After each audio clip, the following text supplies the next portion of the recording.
Everybody, it's Scott Steehn with winnersandwhiners.com, coming to you with our continuing series of taking a look at the NFL as far as win totals go. We're halfway through the AFC. We did the NFC last week, and today we're taking a look at the AFC East. A lot of turmoil, a lot of churn going on there. And to help us take a look at it, I've got two of my favorites with us. All the way from Long Island, New York, he is in the middle of putting together a media monstrosity, rule the airwaves. He is the owner and proprietor of the Sports Garten Network. You can hear him all over the country. He is the one, the only Tom Barton. How are you today, Tom? Welcome to the show. I'm doing good. Hope everybody's staying healthy and safe out there. Keep it 6 feet apart. 6 feet apart, my friend. That's the key. And, of course, is joined always by my co-host, formerly of Stat Salt. You can catch him a little bit there. You can catch him at winnersandwhiners.com. He is my partner in crime. The only guy so cool as to have my name as well. It is Scott Reichel. Scott, you got a fellow New Yorker on there. You feeling pretty good today? Yeah, definitely a pleasant surprise. Unfortunately, he's a Bears fan, so I'm not really sure how much we'll have to talk about. But either or, he's how do I put this delicately? He's lucky he wasn't here for the NFC North coverage that we had, because we didn't exactly have the most flattering things to say about the Bears a couple days ago. It's hard to find Jets fans even in New York. So let's start with one of the more obnoxious teams in the AFC East. Let's take a look at the reigning champions for the last 117 years straight. They have won this division. It is the New England Patriots. Patriots went 12-4 last year, losing out on home field advantage on that last game of the season against Miami and Ryan Fitzmagic. Patriots, like I said, 12-4, 9 is the number that has been set for them at -110 on each side by Bet Online. Guys, really, there's a couple of big questions with the Patriots, but there's really just one humongous question. How are they going to do moving on from TB12? Tom, what do you think? No Brady, no chance? No, I don't agree with that.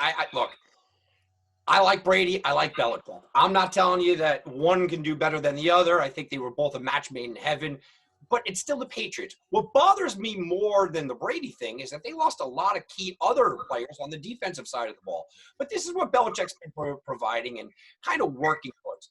I'm a guy that you have to show me before it happens, Scott. Show me. 9 wins. I think you're okay. I think you get a push at worst. I can't imagine that this team is just going to completely and utterly fall apart. And here's the thing. When you have free agent quarterbacks sitting out there, I know everyone's worried about the quarterback position. That doesn't mean during the season they can't grab a guy in week 5, week 4, 5, 6, something like that. And Belichick, who knows, Rex Burkhead might be the quarterback. I mean, they might just not throw the ball. He gets creative. I think coaching brings them to at least a wild card contention. 8 wins, 9 wins. I'm not going to bet on it, but it seems right about right. It seems 8, 9 wins is where they're going to find themselves. It's the Patriots, guys. So I just want to confirm. Now, you're saying the Patriots can get to 8 or 9, even with Jarrett Stidham there at the quarterback position? Yeah. I think Belichick, that coaching staff, not just Belichick, but McDaniels and what they have, maybe they have the 2 best cornerbacks in the NFL. That is a decent position. Let's see how the draft works out. But Stidham, Hoyer, whoever's going to be there, give me 9 wins. I'll go full 9 wins. That's why I'm not betting it, because I don't see them getting to 10. But 9 wins is what my prediction would be. Scott, they did overturn. They had a lot of turnover on the defensive side of the ball. They kept safety Devin McCourty. Of course, they locked up their left guard Joe Thuney. They brought in Adrian Byrd from Arizona. Not a big catch guy, but he's got some speed, might be able to thrive in Belichick's system. They also signed safety Adrian Phillips out of Los Angeles and run stopper in defensive tackle Bo Allen from Tampa Bay. Did the Patriots do enough in the offseason to offset the loss of Brady and put him in line for yet another AFC East title there, bud? Well, to answer that last part, no. I don't think they did enough to fully replace Brady based on the quarterbacks on the active roster. You mentioned that they signed Bird. They lost Philip Dorsett. I'll call that a wash for me. They just got a speedy receiver who catch a couple of passes here or there. Overall, though, the biggest loss that I think they actually suffered during the course of the offseason, besides Brady, was the loss of Van Noy in the linebacking core. I was a huge fan of him, and now that he's gone, I definitely think that they will look a lot weaker in the linebacker position. As a whole, though, I told you previously, I still think the Patriots are going to end up signing Andy Dalton or somebody like that in free agency. I think it makes sense. In reality, I saw Stidham play briefly last year. He was really good in the preseason, and I saw him throw a pick six against the Jets in garbage time. Didn't look great in limited NFL regular season action. I saw Brian Hoyer last year with Indianapolis. He looked awful, but he's still very familiar with the playbook. He's been around for a long time. I wouldn't be surprised to see Hoyer get the nod originally, especially with the limited offseason expected due to the whole coronavirus thing. I think you could see Hoyer potentially get the start. Do I like the quarterbacks on the roster? No. Do I think that they're going to draft a quarterback? I really don't think it matters. I think besides potentially Tua and Burrow, I think all the other quarterbacks, besides maybe Herbert, but I'm still not really a big fan of him, are all projects. And I don't think they're really ready to fully start in year one. So I don't really think the draft is going to help them with their quarterback needs immediately, potentially in the future, but either or. I'm not going against Belichick. I still agree with the idea. I still think they're better than the Jets. I still think they're better than the Dolphins. I think this team should win 9 games, 10 games or so. I have no interest in actually playing. I wouldn't tell you to bet this until after the draft to see what they potentially do. But as a whole, until, once again, I'm going to agree here, until I see Belichick and the Patriots fall apart, I'm not going to bet on them falling apart. So for me, it's a pass. But I would lean to the over just based on Belichick. I think like many sports bettors, I will never forgive Jared Stidham for throwing that pick six interception, which allowed the Jets in the backdoor cover there on the Monday. Good teams win, great teams cover. That's all I got to say about that. Somebody smart said that. So here's how it breaks down, guys. The AFC East this year has the NFC West and the AFC West as their opponents. So their home games are the Broncos, Raiders, Cardinals, 49ers, and Ravens. They should be able to win the first 3 of those games. I think they're going to struggle against the Niners and the Ravens, give them 3-2 at home. On the road, they face the Kansas City Chiefs, the Chargers, the Seahawks, the Rams, the Texans. I think they can also pick off 3 out of there. That leaves them having to go 3-3 within the division. That means basically even if they don't win any against Buffalo, they just have to win 3 or 4 against Miami and the Jets. I think that's very doable. I'm with the crowd here. I think 9 is the number. I see them struggling to get to 10. Having said that, I think there's a better chance they get to 10 than they do at 8. I will officially make this a pass. If I had to lean, I would lean to the over. So let's talk about their competition there in the AFC. I think there's only going to be one team that's really going to give them a run for their money right now. Perhaps one of those other 2 teams might be a year or 2 away. Let's talk about the Buffalo Bills. Kind of made a little noise in the playoffs last year. They went 10-6. Their number has also been set at 9. They made a big splash by bringing in Stephon Diggs from the Minnesota Vikings.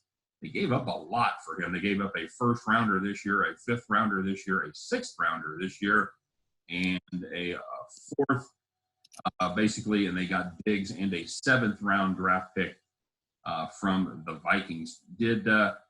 Tom, did the Bills get fleeced in this deal? Is Stephon Diggs really worth all that? He is. He's worth it because he's a fit for the team. One of my biggest bets that I made last year was Bills for the over the wins total, Bills plus 350 to make the playoffs. I was all over the Bills. I like teams that build it the right way. Go back 3 preseasons ago, they built on that defense. They've been a top 5 defense the last 2 years. 2 seasons ago, what do? Went out and got offensive line. They believe they're one player away, and that's one explosive player away, and that's Stephon Diggs.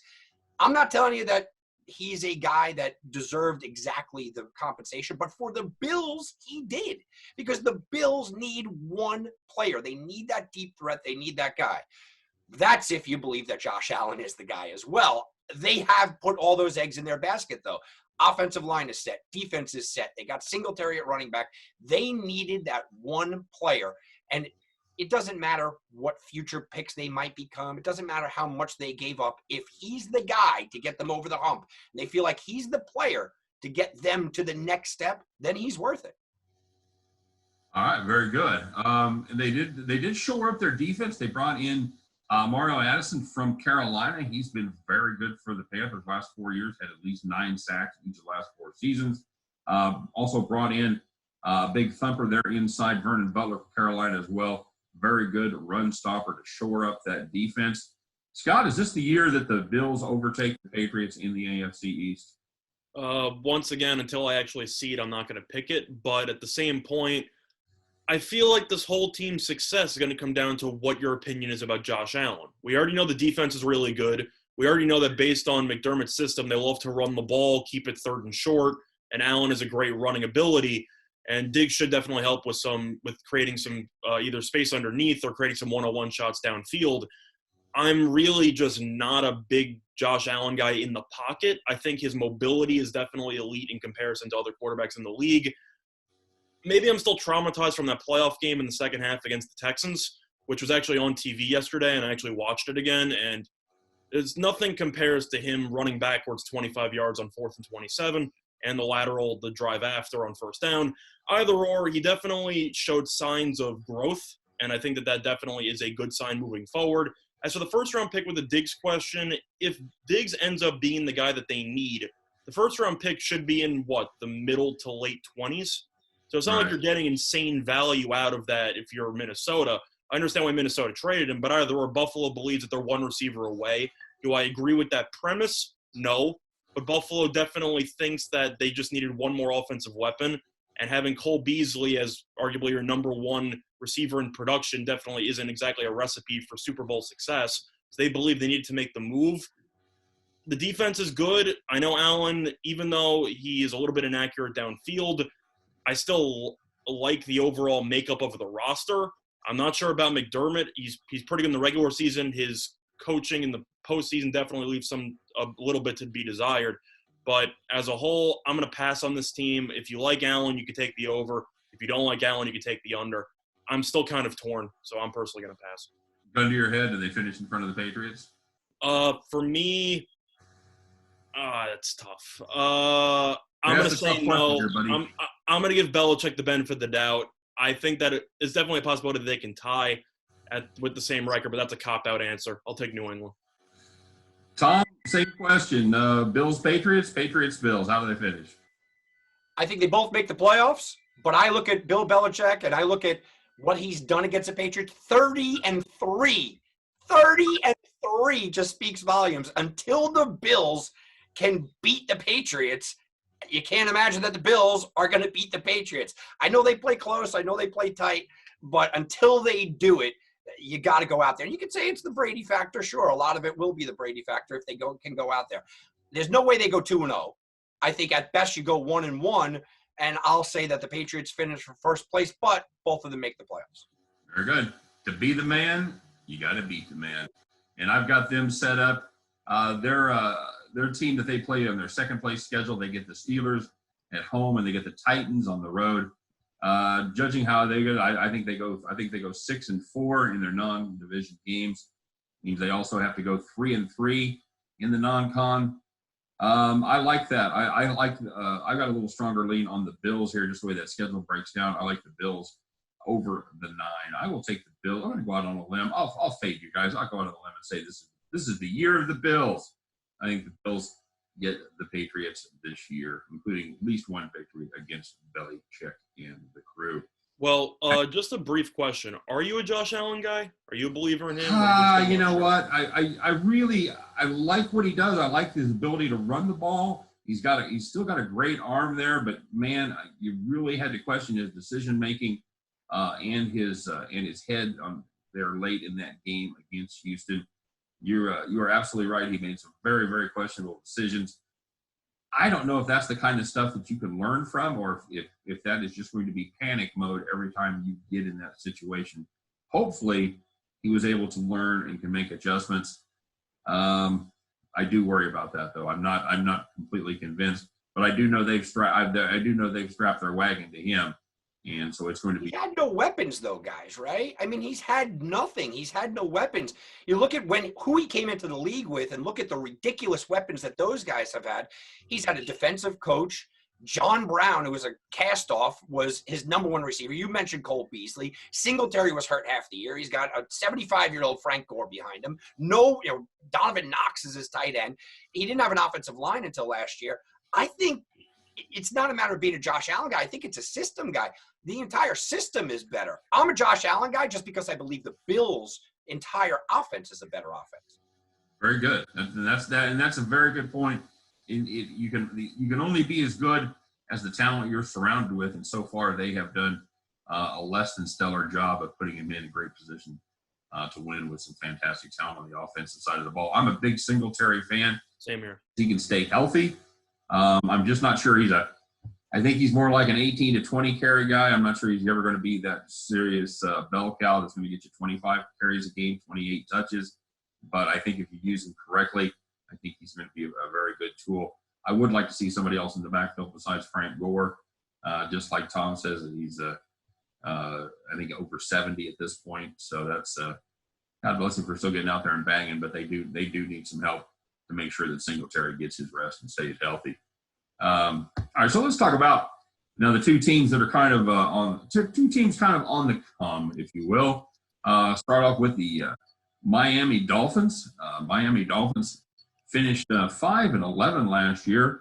One of the most quiet runs of the season after starting 0-7. They actually ended up going 5-4 over their last 9 games. Gee, who'd have thunk it? The number has been placed on the Dolphins at 6. And that number is seriously juiced to the over at Bet Online at -145. If you want to play the other side, that'll get you +125. Nice chunk of change there on the under.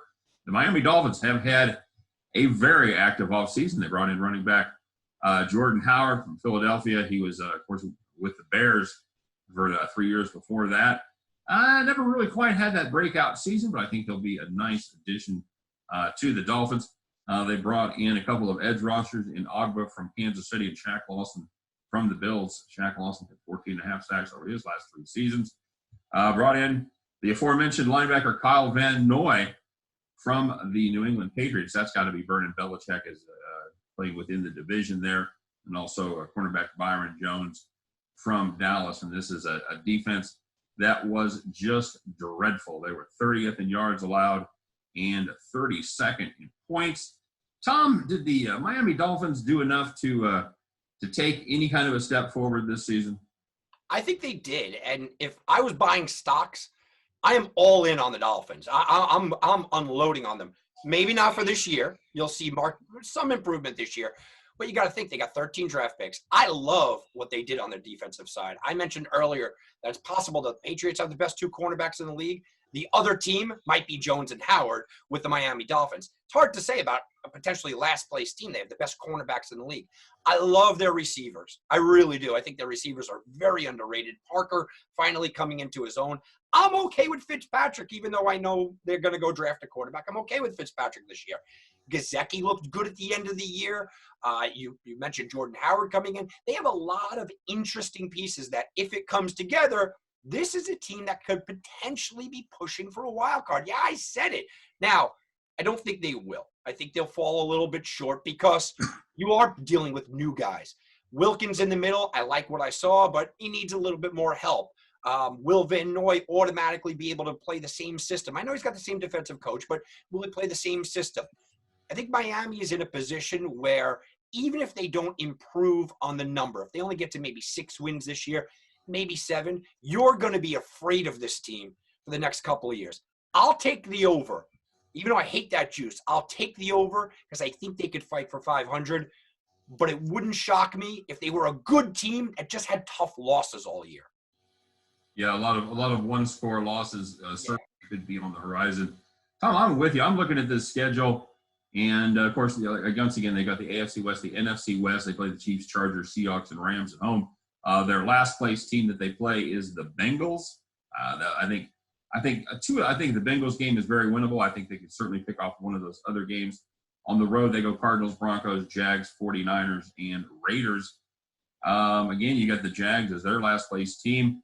I think they could go 3-2 on the road. That puts them 5-5. That means they just have to win one game in the division to put it up and over the total of 5. I think they get there. I'm like you, Tom. I don't like paying -145 for much of anything. I think we're at -145. You're looking at you need a 70% somewhere in that neck of the woods to make that profitable. I think that's pretty close to your probability that this team goes over the 5. I'll lay the juice and take the Dolphins on the over. Scott, what say you? Well, first of all, to make both of you feel better, the over 6 on DraftKings is -110. So you can completely ignore all the juice on that one if you want to take the over. I mean, Okay. minus 145 is just painful for anybody. So if you can get that at minus 110, once again, shop around. If you get minus 110 as opposed to minus 145, win or lose the bet, you're definitely saving yourself for long-term profitability. As a whole, I definitely love Miami's offseason, same as everybody else. I think they pretty much won the offseason just based on who they acquired. Did they overpay for some of these people? Of course, but the defense was so bad last year that you kind of had to do whatever you could to actually help out. I know Howard ended up getting injured, and I believe he had an off-the-field issue that ended up getting resolved. So I think that they, as it was put before, they definitely have one of the best cornerback tandems in the entire league. I'm not going to lie, though, that under 6 at a plus 125 does look pretty attractive, especially since 6 is being a push. The Dolphins look great down the stretch. I think the bar was set so low for them after the first half of the year that when they started only losing games by single digits, people were looking at them like they suddenly turned this massive corner. Of course, Fitzpatrick had a very solid year, but the issue you have, even though the Dolphins have so many draft picks, which should help with long-term success, if you know that they're going to take a quarterback in the first round with a top 5 pick, and he's probably not going to play in the first season, in this season, does it really make much of a difference since you know Fitzpatrick's pretty much going to be the guy the entire season? That's just something worth mentioning, because if you do have a top overall pick and you're not really going to be using it to immediately promote any type of position this season, I think that is definitely worth mentioning when it comes to their win total. I like Fitzpatrick. I think that he's still a gunslinger, so he still has some unpredictability. He could definitely win you some games, but he could definitely lose you some games in the same right. I think they're pretty much going to hit the number. I think they're going to end up 6-10. So for that reason, I don't really have much interest in taking the under. But if I had to lean anywhere, I would probably go with the group and take the over 6 based on the fact that it's minus 110 if you shop around. So. Very good. All right. Well, that just leaves us with Gang Green up there in New Jersey. The New York Jets went 7-9 last year. I've got to admit, I couldn't remember any of those 7 wins. If you told me, if I started doing research and I saw the Jets went 2-14, that would not have surprised me. To see they went 7-9 was stunning. They have set their number once again at 7, and that is juiced to the under at BetOnline at minus 130. You can pick up plus 110 if you think the guys in green are going to do a little better than 7. Plus 110 is your number there. They did a couple of interesting things. They did something they absolutely had to do. They remade their offensive line, and they brought in George Fant from Seattle. They brought in Alex Lewis, Connor McGovern from Denver, Greg Van Roten from Carolina. He was really – Van Roten is probably maybe the kind of the centerpiece of that line now. The Jets that had trouble with getting flagged for holding. They had the 7th most holding calls in the NFL. They brought in a guy that has been flagged just one time in his 5-year NFL career for holding, in Greg Van Roten. So let me ask you, Tom, did the Jets do enough? Did they do enough to impress you? Is this the year of the green? And is Sam Darnold the man? Are they going to be able to win as long as they have Sam behind the helm? I'll say no, and yeah, I think Darnold is the guy. I think he is. I'm a fan of Sam Darnold. I don't like the Jets' moves. They didn't do enough. It certainly didn't impress me. I didn't like him last year. I thought Bell was a reach. I don't like that they don't have receivers to throw to. I don't love their offensive line, even though it's remade. I think they lost on the guys they really wanted, so they got the secondary offensive lineman. I don't mean to dog on the Jets, but it's the Jets. They just don't jump off the table ever. You know, it's moves that you go, all right, we went 7-9 last year. Maybe we'll go 8-8 this year. It's not moves that go, hey, we went 7-9 last year. This year we're going and we're going to win 10, 11 games. That's just not the Jets' way. And the idea is, look, I am not convinced that the coaching staff is in place. I am not convinced that we're not looking for a new coach if I talk to you guys in 365 from now. This is a coaching staff that you mentioned the holding calls. Well, it's great they bring in people that don't get holds, but that's a lot of coaching right there. I saw undisciplined play. I do think that something that nobody's really mentioning is C.J. Mosley was hurt for a lot of the year last year. C.J. Mosley is a massive player in this league. I mean, he could be a defensive player of the year put into the right system. Again, not sure the Jets system is the right system. So I think 7-9 is fair for them. If they get to 8-8, yeah, I'm not going to be shocked. It's not a team I'm betting on. I see the improvement. I like the improvement. I like Darnold. I like Mosley. I don't like the coaching staff, and I don't think they did enough. Will 8-8 get the coaching staff another season, or do they have to have a winning season this year not to blow it all up? I think it gets them another year because I think they could say, hey, look, we have nobody to throw the ball to, right? You guys didn't put together a team that gave me playmakers. You kind of forced Le'Veon Bell down my throat, and I didn't even want him, right? I mean, that we know. So I think 8-8 would get him another season because he's got the excuses to back him up. Well, they did bring in Rashad Perriman, which is just another one of those guys, like you say, it's just kind of a second-tier guy that maybe has some upside. Played for three teams in the last 3 years. Did a nice job for Tampa Bay last year, but he's had just 36 catches. He had 36 catches last year, 6 TDs. Maybe he's on the upside, but he seems definitely like a second-tier guy. Scott, you're up in that neck of the wood. Tell me why we love the Jets. Well, first of all, I'm going to disclose some information. Even though I'm a Jets fan, I'm a realistic Jets fan. So I'm not just going to shove propaganda down your throat. I'm just warning you that right now. As a whole, I actually was a little bit higher on the offseason that the Jets had, even though there's still some uncertainty, especially with some potential limited training camp with a brand new offensive line. I think I do like the overall direction long-term that this the general manager is doing. They realize that they pretty much have to keep Sam Darnold alive if they plan on actually making the playoffs at some point. And the offensive line has been the issue for the last couple of years. They brought in a bunch of new faces. Is it going to work immediately? Probably not. Long term, I definitely think it does make some sense. I also do like the acquisition of Desir, the cornerback from Indianapolis, after they cut him. That should help. With Perryman, I do think he has some talent, but I still think he's worse than Robbie Anderson, so I really think that they downgraded at the receiver position. The issue that I have with the Jets, though, first of all, the 7-9 last year was an anomaly. I have no idea how they went 7-9. C.J. Mosley got injured in week 1. He came back. Well, first of all, he got injured in week 1 when they were up double digits and they choked against Buffalo. They lost. Then he came back, got injured again. Sam Darnold had mono, missed a couple of weeks. You had Luke Falk in there, who was one of the worst NFL quarterbacks I've ever seen. And yet somehow they ended up going 7-9. I'm not really sure how that happened. Right. That's what I was saying. I feel the same way. Yeah, it made no sense. To answer Joe's point, though, if they go 8-8, we're going to have a parade. Because the Jets don't go 8-8 that often. They usually end up having a losing record. That definitely would buy Gase another year. They brought Gase in to try to make Darnold progress a little bit faster.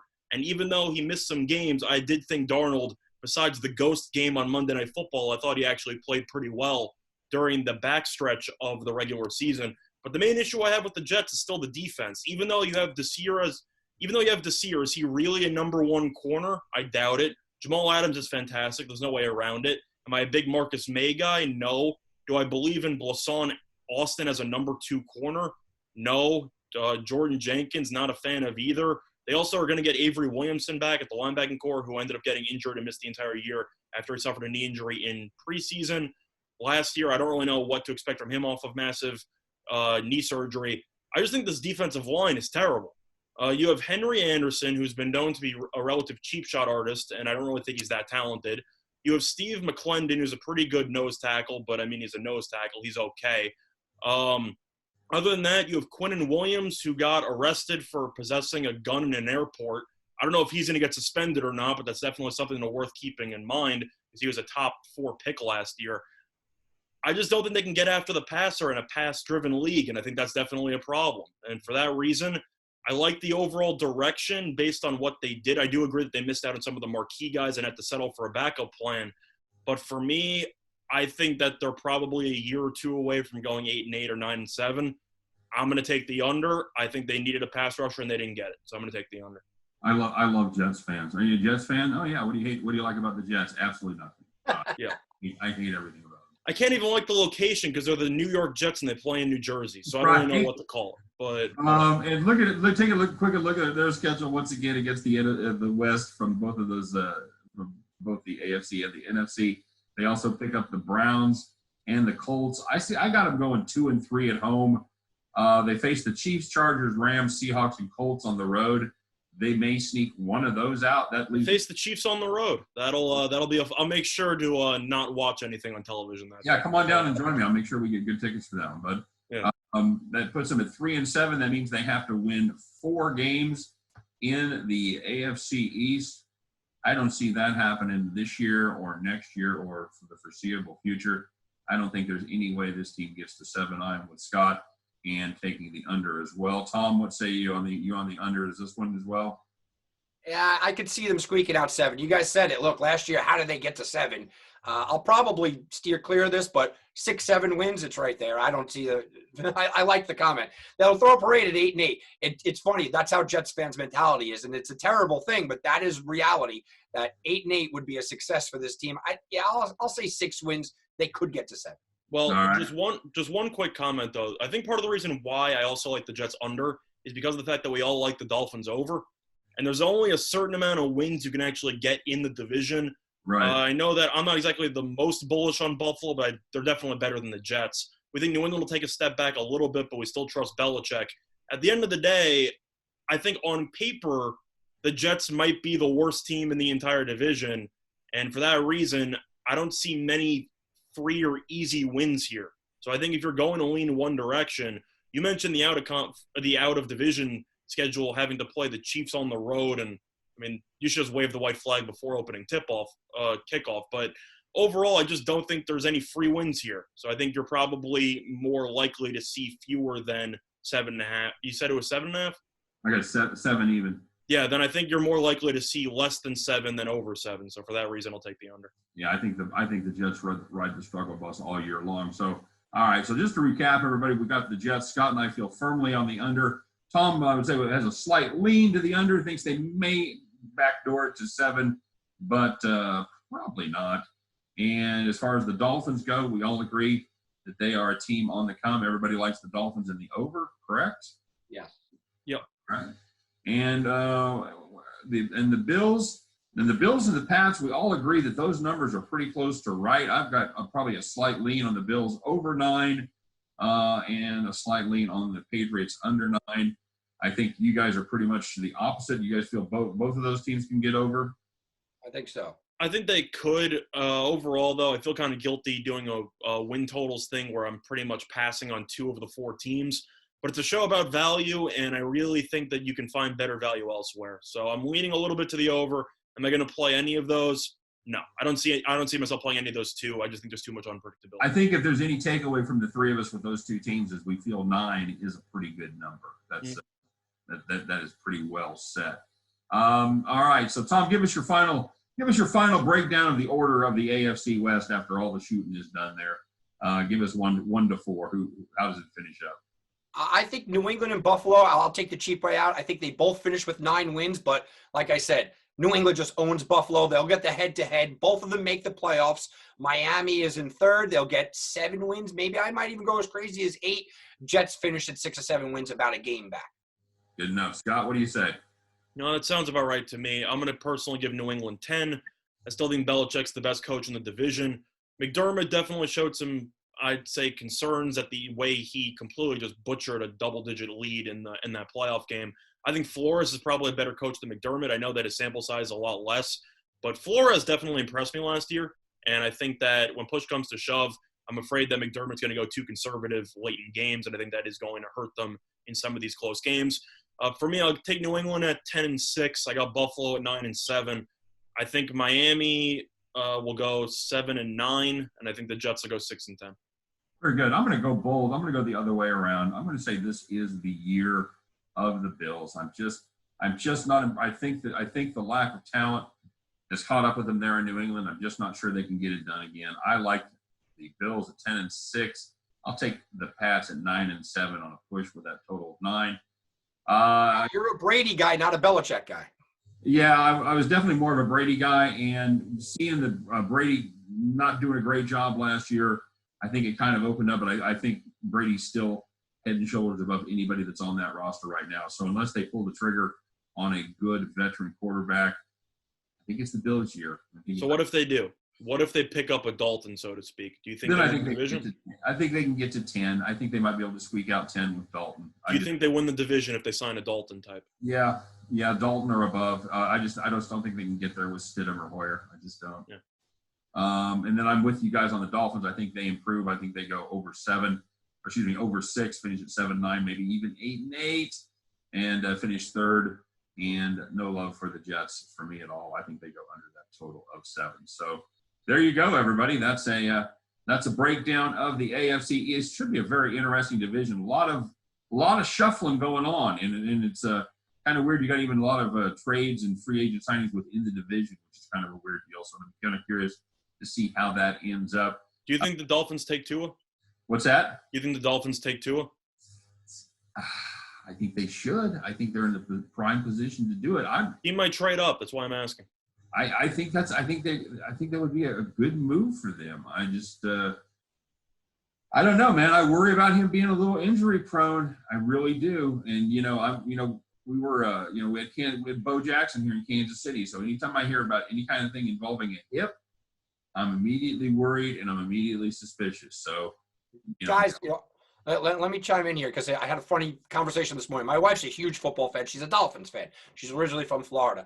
And she doesn't want to because she's afraid of the injuries. And I said to her, you're the Miami Dolphins. Let's say you only get 5 years of Tua, but he brings you to 3 playoffs and 1 time in the AFC Championship game in the 5 years, and then his career's over.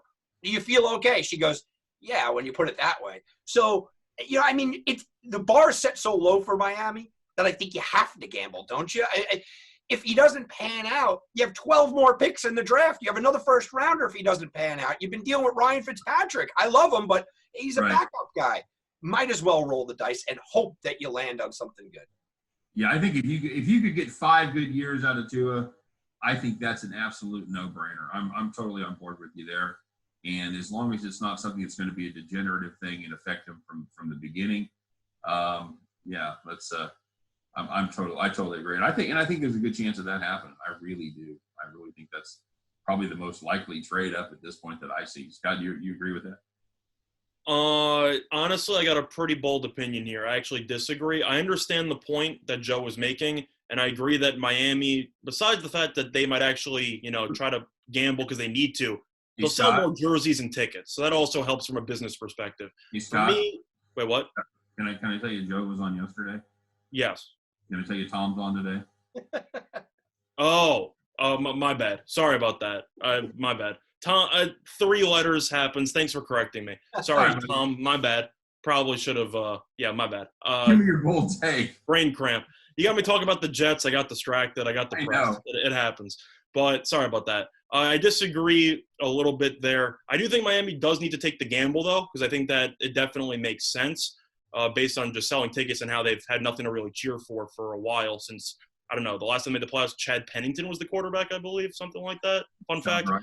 But I really just don't think he's going to stay healthy. If you look at how he's performed at Alabama, he's had an elite-level receiving core pretty much every year. And plus, is the level of competition really that good in the SEC defensively? I know that I know that Georgia typically has a very solid defense. LSU hasn't had the greatest defense the last couple of years. Overall, I just saw Tua throw it deep to a lot of wide-open guys. I think that definitely helps. And I don't think he can stay healthy. I mean, it's not just one injury, though. He's had the ankle issue a couple of times, had a serious hip injury. You've had no teams actually able to see him in person because of the whole thing. I know that he's cleared on paper. There's a difference between being cleared to run drills and then being cleared to get hit by 300-pound guys who are coming at you, at 20 miles an hour. I think I'm skeptical. I hope I'm wrong. I hope he actually does have a nice career because he does have a lot of promise. I think he's going to get injured, and I just don't trust it. So for that reason, I'm a little bit out on Tua compared to the rest of you. But I do agree that Miami, based on who's available at the quarterback position in the draft, I'm not a Herbert guy either. So I think you kind of have to pull the trigger on Tua and hope for the best. So that's just my thoughts on Tua. Well, there went free meals for you at Joe's Stone Crowd for the rest of your life with that kind of hot take. I'm with you to a degree. I think you definitely have the injury concern. But at the end of the day, I side with Tom. I think you've got to pull the trigger. I think it's a bold move. You've got to take a shot at it. If it doesn't work out, like I said, you've got 12 draft picks. You've still got a pretty fair quarterback there in the bank, and we can reload it again next year, and they can take a shot at Trevor Lawrence if they want. Well, I agreed about pulling the trigger. I'm just skeptical about it paying off. I think that if you need a quarterback, and Fitzpatrick for the most part is a transition guy, who's going to fill some space until you actually find a quarterback for the future. I really just don't like Herbert, and he's the third best quarterback in the Love, even though he was good his junior year, had so many interceptions, and he's clearly not going to go top 5. So I think you have to go Tua by default. I just really don't think it's going to work out long term. But I still understand the idea of going for it conceptually. All right, fair enough. All right, guys. Well, this has been a lot of fun as we take a look there at the AFC East, one of the more entertaining divisions in the NFL this year. As always, Scott, thanks for stopping by. Make sure you check out Scott's work. Scott, are you working on anything there right now? You writing any pieces over there at Winners and Liners? I know I did do a cover on the NL Central about a week ago or 2 weeks ago or so. I know we're going to transition into baseball, I believe, next week. Right. So I'll give you my thoughts on those.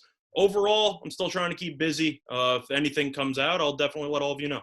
And I know that you're going to be doing a UFC show with Willie there on Monday. So Yep. make sure you check out UFC 249. Is that right, Scott? That is correct, assuming that it is still actually happening, but that remains to be seen. Well, aren't they going to Fantasy Island or where? They should. I know one of the fighters in one of the co-main events dropped out yesterday, so I'm hoping the whole card doesn't implode. But overall, it seems like Dana White's actually doing whatever he can to get it done and to piss as many people off at the same time. So hopefully that leads to a beautiful storm where you actually have something to watch on television on Saturday. Excellent. Well, that'll be fun. Make sure you guys tune in for that on Monday. And my other guest, the one, the only Tom Barton, the Sports Garten Network, Garten.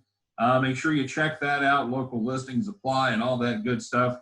Tom, anything you want to plug? Anything going on right now that you want to tell the listeners about? Yeah, you guys can always go to TomBartonSports.com. Not a lot of sports right now, but I got a lot of futures up there at TomBartonSports.com. And go check out, it's called The Wagering Week over at the Revolver Podcast. Go check it out. We get a lot of big guests on and interesting guests. So, guys, we just had Billy Ripken and Wade Phillips.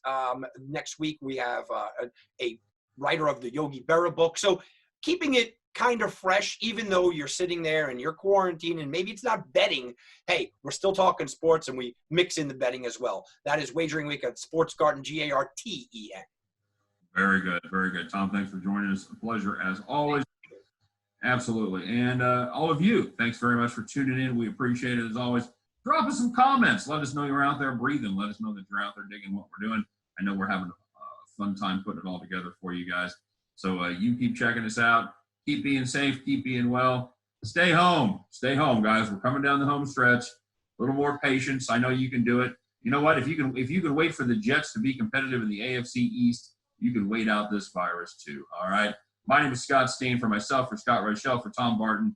Thanks for stopping by. Thanks for joining us. We'll see you tomorrow. We're going to have Jonathan Von Tobel, JVT of VSiN, will be on to help us take a look at the AFC West and my world champion Kansas City Chiefs. Until then, everybody, stay well, and we'll talk to you tomorrow.